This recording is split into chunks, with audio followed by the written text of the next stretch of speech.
Hello. I hope you all can hear me. If you guys just want to want to give me a heads up about how my audio is. It might be a bit quiet, so I might have to speak up a bit louder. But just let me know. My name's Felix. I'm here from Ledger.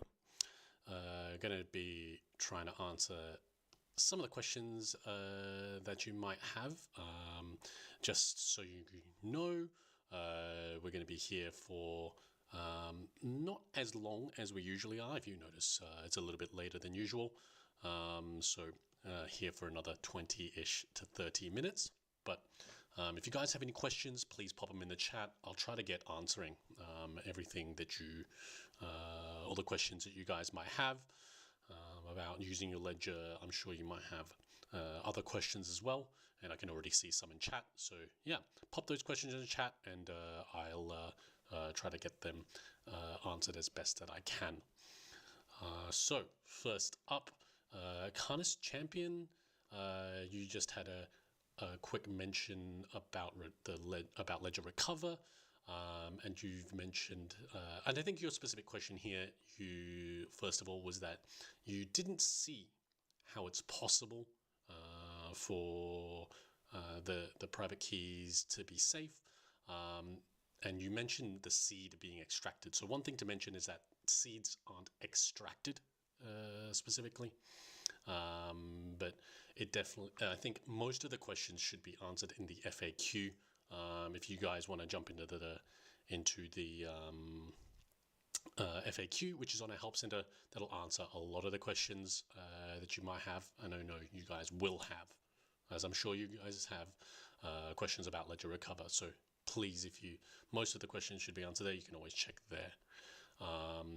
Now, I think you did ask another question, which firmware is safe, and all the firmware is safe, just so you're aware. So hopefully that eases some concern that you might have. I mean, if you have any more specific questions, definitely feel free to ask me any more that you might have, Canis. Next up, you have XY. You mentioned irrespective of how a recovery phrase is exploited, can someone gain access to funds to the 25th word? So a lot of people refer to the 25th word. I normally just say passphrase because that's technically more correct, not to harp on UXY. But irrespective of how the recovery phrase is compromised, that would not necessarily mean that your passphrase is compromised. So it would depend on, let's say if you stored your recovery phrase and your passphrase together, yeah, 100% there's going to be an issue and they might have access to your passphrase as well. If you've stored your passphrase correctly, but maybe someone got a hold of your recovery phrase, doesn't mean that they would have access to be able to access those accounts that are derived from both the recovery phrase and the passphrase, right? So for all intents and purposes, your funds would still be safe. I would, of course, suggest moving those funds from the compromised accounts to ones that are derived from a new recovery phrase. Loki 808, I hear you. I'm just going to pump myself up in terms of let's do that just to see how that goes. But hopefully, if they're both together and they've both been, if someone else has access to the passphrase and the recovery phrase, yes, the funds are basically out of your control. But it doesn't mean that the passphrase is immediately going to be compromised if your recovery phrase is compromised. Your passphrase is compromised. If your passphrase is compromised, they would also need the recovery phrase as well to manage those assets at that address. So they need both of those things. Second part of the question, XY though, you mentioned, can you explain how a multi-sig wallet works? With or without Ledger, this should be pretty similar, so I'll go into that. How safe it is, the pros and cons. Can you use one ledger and another wallet, and the best options for interfaces to do it if you say use Electrum, and if that's compromised. So yeah, a couple of questions there actually with regards to that, right? So first thing, multi-sig would also depend on what assets you're trying to manage and what network they might be on, for example. Because you mentioned Electrum. The first thing I might think of was you can use, let's say, the Electrum implementation of multi-sig. You could use, let's say you're managing assets on an EVM chain. You might use Gnosis Safe. You might build your own implementation as well. But it just depends on what kind of assets. How they would work is that generally speaking, they might require some kind of signal of intent or signature, for example, from multiple wallets. So let's say I have a 2 out of 3 multi-sig. You might want to do, you might need 2 out of 3 signatures for a wallet to send an asset, for example. So that's kind of the bare bones of how it might work. You might have 3 out of 5. You might have a 5 out of 7. So it can be however you'd like it to be set up. Pros and cons. Pros, it can be more secure. So there are more barriers to your assets potentially being compromised, because not only would an attacker need one signature, but they might need multiple. Right. The cons would be it is definitely not as good of an experience. You might have to, especially if you're managing your own assets, you might go to one wallet and you might sign up with one and you might sign up with the other, and it might be a lot to handle, especially if you're just managing your own assets. If you're managing an entity's assets, a company's assets, it might be a bit different, and those are the things you might need to consider. Can you use one with a Ledger wallet and another wallet? Yep. Generally speaking, as long as something you can sign for a particular address, it shouldn't generally be an issue. You can use maybe even the same Ledger device, multiple Ledger devices. You do have a range of options there in particular. Best option for interface to do it, again, depends on the assets. Electrum is definitely a candidate there. But you mentioned if Electrum is compromised, and I think the question there is how is it compromised, and maybe also how you're using your Ledger device along with, let's say, Electrum as part of your multi-sig. Because if it's, let's say, you were inputting your recovery phrase into Electrum to manage the assets, and Electrum, and therefore your computer is compromised, 100%. There's going to be an issue with managing your assets, because someone else potentially would know your recovery phrase. But if you're using it, your ledger with Electrum, for example, it might not be as much of an issue, but it could raise some concerns in terms of how you're interacting with your wallet and things like that. So I know I didn't answer everything exactly for your XY, but definitely ask me more if you had something more specific. Hopefully I gave you some idea for what you might want to do there. Helene, you mentioned that you need to input your PIN every few minutes. Is there a way to leave the connection on until you're finished? One of the things I'd mention there would be that you definitely can set up your PIN to be until you finish. So definitely something that you can do. You can just hold both the buttons to go into settings, and you should be able to find those settings in there. You've also mentioned when listing cease, I'm not sure what, when listing that can trade dollars into ethers, why not indicate if they can operate or not in the USA? I went through 3 lengthy verification procedures for nothing. I can definitely pass on that feedback as well. But yeah, definitely US has very specific regulations. Helene, you also mentioned how can you import NFTs minted on OpenSea into your Ledger wallet. You wouldn't need to import anything. It's just a matter of making sure that your address owns the standard, and just making sure that is the case. So it might be about double checking how you own the NFTs, at what address, and things like that. Hello to Linwood Jones. Thanks again for the support. Anthony Stobe, you've mentioned where is the Ledger Stacks. It's definitely something that we're trying to make sure to get out to you guys ASAP as soon as we can, but definitely keep an ear out. I don't have any specific time frame, unfortunately. Same with you, Just Red. Sorry. If I could give you the information, I'd be out here shouting it from the rooftops for sure. All right, so gonna keep trying to run through the questions really quickly.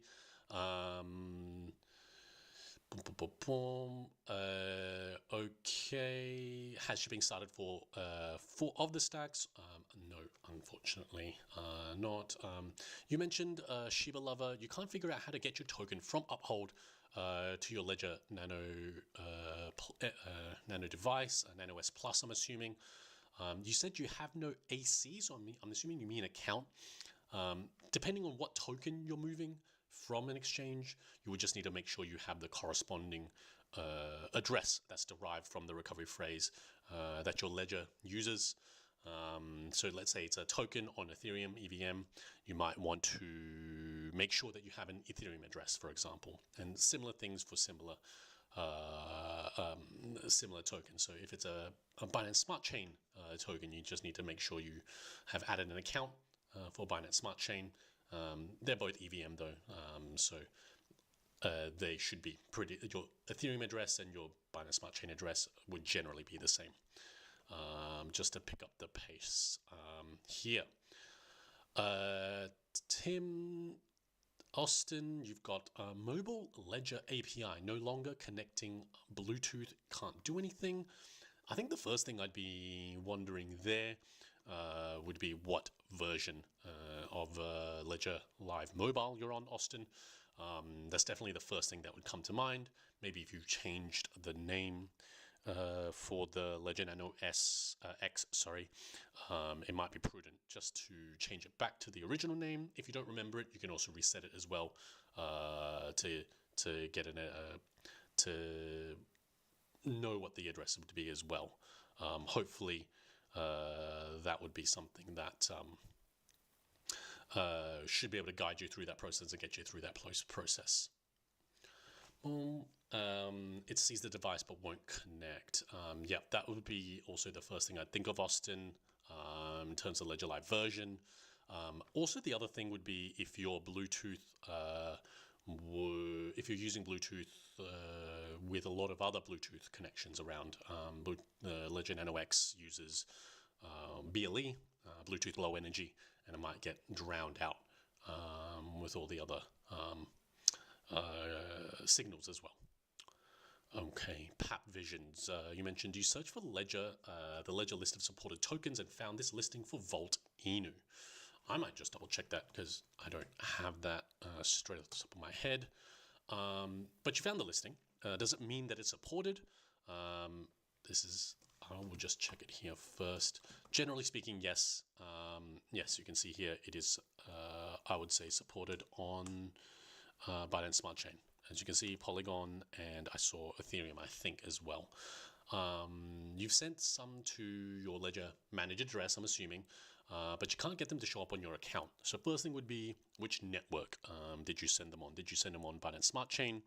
Did you send them on Ethereum? Did you send them on Polygon, for example? That would be the first thing that I'd think of. And if I was speaking to you in a ticket, I'd grab the transaction ID. We might go to, let's say, if it's on Ethereum, we might go to Etherscan. If we might go to BSC Scan or Polygon Scan to double check where that it has been confirmed and it's arrived, and then kind of work backwards from there. So that's kind of how I think about it there, Pap Visions as well. McLovin, Legend, when will Ledger go open source? I'm not sure if you knew. I mean, it sounds like you are aware. There is a move up in terms of the time frame for that one. In terms of exact when, wouldn't be able to give a time frame, unfortunately. Wish I could answer that in particular. Tim, no bots here, unfortunately. We are all doing all the manual labor. Universal. You mentioned that you migrated V2 Vault Inu V2 tokens over to version 3, transferred it to my Ledger Nano S managed address, I'm assuming, and it's not showing up. You selected hid tokens and still didn't see anything. I would definitely not have selected hide tokens because that would indeed hide the tokens. So make sure you remove that setting if you have already. Is there a reason for this? Will they ever show up? If so, when? How can I locate them? I would say the same things. Pat Vision, I see you say Ethereum. So yes, let's say, that is my bad, got a little too antsy. Let's say you are searching for it on Ethereum. We would jump on Etherscan. I'd pop in the transaction ID for, let's say you withdrew it from Binance or from wherever it might be. And you would just make sure you've received it, and then you just would be double checking the address. Those are the first things that I'd be thinking of in particular. I mean, if you're having trouble looking for that, you can still always get a hold of us as well. support.ledger.com, and then you can go from there. Since Vault is supported, do you know how we can get them to show up in the token list? You can get them to show up in the token list, generally speaking, by worst case scenario, if we don't have the latest blockchain data, for example. Let's say it's an issue with Ledger Live. Then we would want to make sure that you have the latest data, right? I'm going to put you away. All right. Getting a little sassy for me. So, all right. First thing, if your Vault Inu is not showing up, we've got to make sure we have the latest blockchain data. You could, for example, clear the cache. That might be one thing you could do. You could re-add the account. Those are the kinds of things that I might test with Vault Inu specifically. That is if you know that it's at your address in particular, right? Those are the main things that I'd be considering there. Both Pat Visions and Universal in terms of making sure Vault Inu appears. I think worst case scenario, because you mentioned V3, it's not something that I'm directly aware of. I wish I could keep track of it all. It might be that the token has not appeared yet in our asset list, and it might need to be added. If that's the case, I'd still, and if you're still having trouble, both of those scenarios, just get a hold of us. We'll see what we can do. And if it is like, let's say, a totally new contract, then we might need to add it. You can use a third-party wallet to try and manage the assets in the meantime while we're getting to the point of adding it. So hopefully that helps you out from there. All right. Any idea on how long the Nano S would be supported? That's from McLovin. No specific timeframes I would be able to give you, unfortunately, for that one. All right.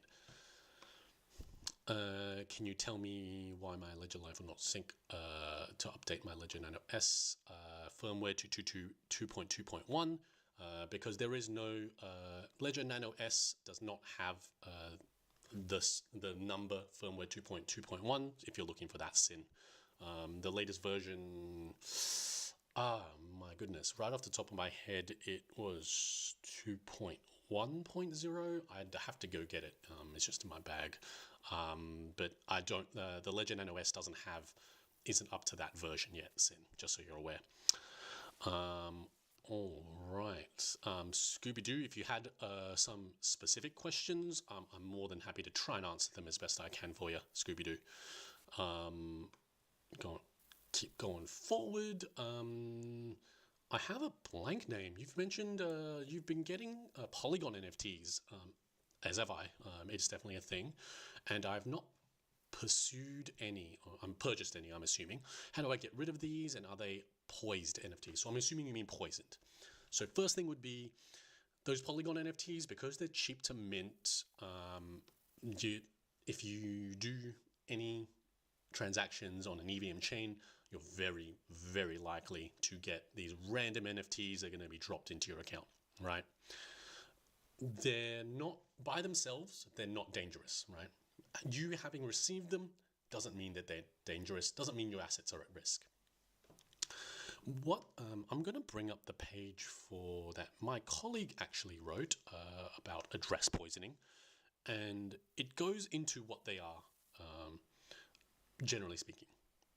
Essentially, these NFTs are a way for you, for the attacker, to try and get you to interact with this asset. Now, the very fact that you're asking about getting rid of the NFTs is exactly how they're trying to get you to interact with them. Maybe you'll send them to a burn address, for example, or you'll just send them to a random address or back to them, as an example. And in doing so, you might trigger some arbitrary code that might be embedded in the NFT. So let's say you use the transfer function. I might, as an attacker, quote unquote, have added some different function in the transfer part to say, hey, I want it to give approval for me to be able to access all of your ETH, for example. And me sending that NFT and triggering, going through and activating that function could potentially activate that arbitrary code as well. So how do we stay safe? All right. First thing, especially with the NFTs, not to touch them at all. Part of Ledger Live would be that you can hide them. That would definitely be something you can do. Part of that as well is, and just not touch them. Don't send them. Don't send them to a burn address. Don't touch them at all. Just hide them and ignore them. Pretend they're not there. That's the basic thing of how to stay safe with those. Darlene P, you mentioned the same thing. Suspicious NFT that you didn't buy, you hid it, but you still see it in the transaction history. It is still safe, and the reason is, I would consider it more like spam, right? People are going to send you spam. If you interact with it, it might put you in danger. So we would generally say, don't interact with it, don't touch it, and that's okay.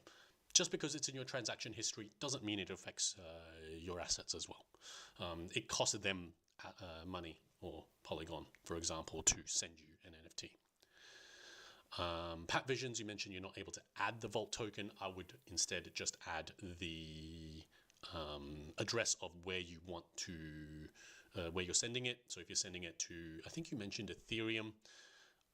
Yep, just add an Ethereum account and it should be sent to the Ethereum address in particular. I'm going to try and run through these because I know I didn't have too much more time. Another 5 minutes, I'll try to smash through as many of your questions as I can.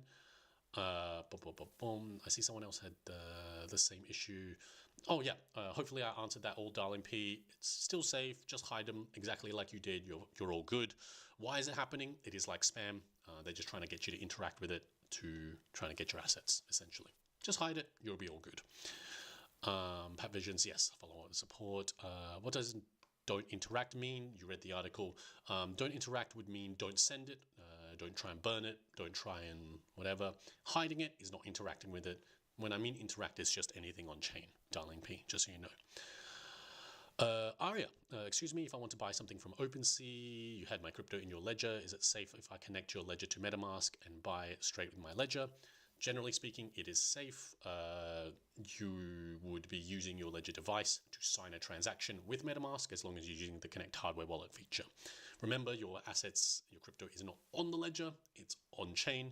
You're using your ledger device to sign with the private key and the base derived from the recovery phrase that is on your device. Okay.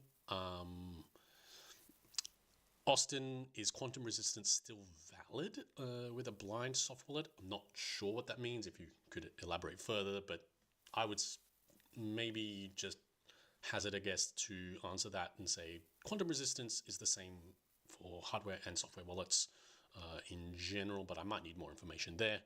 KD, you saw another person's YouTube video that Ledger is going to upload people's private keys on a server, which puts users at risk of losing funds. Is this so? It is not. Can we opt out? It's not something, it's technically opt-in, disabled by default. I think one of my colleagues actually mentioned that already previously. So if you don't want to use a specific service, no worries. Won't affect how you are, your security model for managing your assets. Let's try to smash through these. Should you get to Ledger, you still feel unsafe. I had this happen on Coinbase Wallet, which is why I got a Ledger. This will still happen no matter what wallet you have in terms of receiving NFTs, darling, just so you're aware. It's as long as you don't touch that NFT, don't interact with it, don't enter your recovery phrase anywhere that isn't the Ledger device, you'll be fine.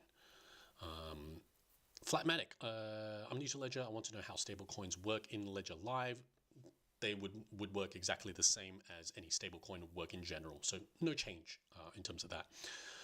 Which stablecoin should you buy? Whatever you'd like to keep the transaction fee as low as possible. Generally depends on the network. So I personally use like a lot of Arbitrum and Optimism. You might use Binance Smart Chain because it's the network and other people that are going to define your transaction fees. When can I see Arbitrum in Ledger Live? You should be able to see it already. You just need to add Arbitrum as an account.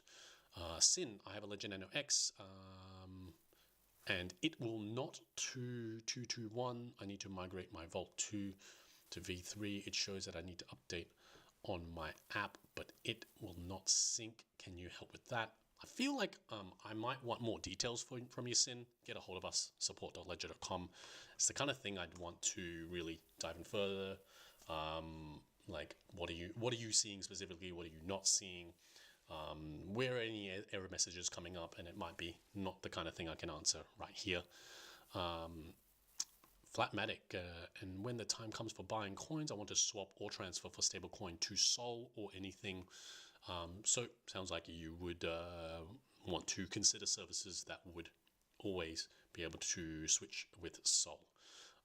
Ilya, why does BSC balance not get updated for about a week? I have MetaMask and it's not convenient at all.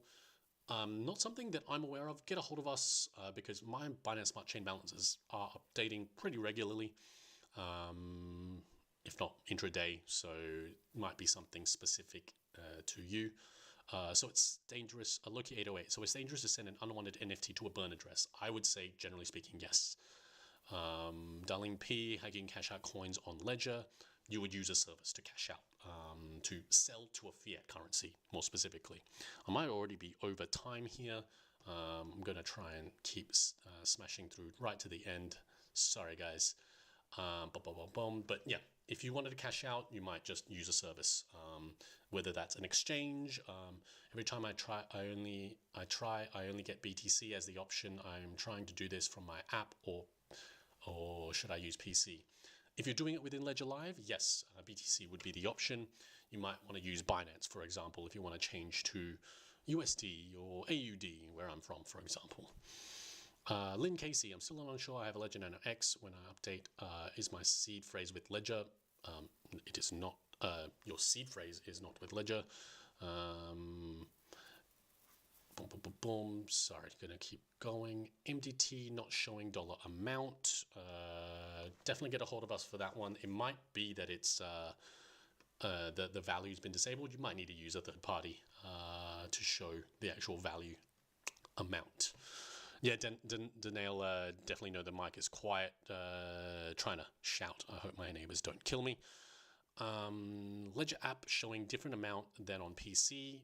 I would refresh the case for you, Darling P. And I will finish up just around here. I'll answer all of the questions. I'm already over time. But Andreas, if you wanted to implement a passphrase, do you have to transfer your assets to a new address? Can you use your old seed? You can use your old seed, but you would need to transfer your assets to the new address for it to also be secured with the passphrase as well.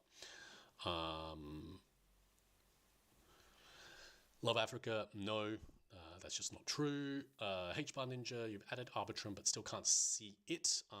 What it might be, I'm not sure, but definitely get a hold of us.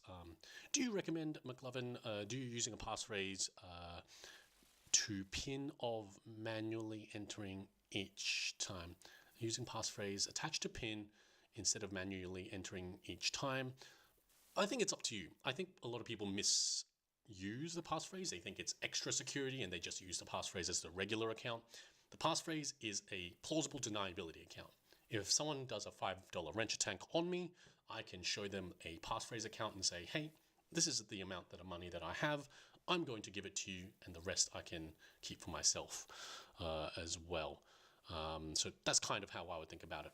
Hi, Felix. Oh my goodness. Hi, Tom Khan. Thanks again for the support. Darling P, yes, we answered that.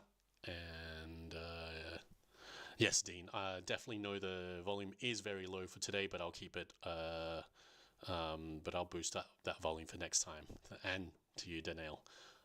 So, one last question, Vedran, that you can't send Polygon from Ledger to an exchange. It says transaction not confirmed. Did you try it a couple of times? I think the first thing I might think of would be just to check the transaction fee for the transaction. If it's not high enough, then to replace the transaction with the same nonce. I would actually just search up nonce, Vedran, in our help center, and there's a way that you can actually cancel stuck transactions. I would definitely perform this and then try the transaction again. So yeah, I know it was a really quick one for you guys today, and yeah, sorry about the very soft mic. I don't make sure you guys turn down the volume after this as well. I don't want you guys to be too surprised by other things, other videos, but we will be doing a lot more interaction with you guys. We will have something for tomorrow, Thursday as well. I'll be in with one of my colleagues. We'll be answering more of your questions for the full hour, as well, potentially on Friday as well. So definitely try to get a hold of us, and yeah, we'll try to answer your questions. Hopefully, I'm just going to answer your last one, KD, before I fully clock off for the day. KD, you mentioned if you just want to use Ledger if you want to use Ledger to store your crypto, you don't have to pay a subscription. You do not. I also don't want to use the password recovery feature, so I'm assuming you're talking about Ledger Recover. And if you don't want to, no worries. You don't need to, and you don't need to at all, actually. But definitely doesn't mean that you have to pay the subscription at all. So hopefully that eases some of your concerns, because yes, I would definitely be concerned about that as well. But guys, please get a hold of us. I think one of the main things, support.ledger.com, would be the way.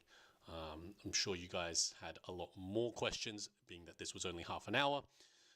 So you can always go into contact us on the bottom right hand side, and we'll try to have a chat with you as well. But that's it for me today. I will be here next week as well, and potentially on Thursday to answer your questions as well. So get a hold of us then. And yeah, stay safe in the market out there, guys. Don't give out your words. Don't sign any transactions you don't trust. Have a good rest of the week.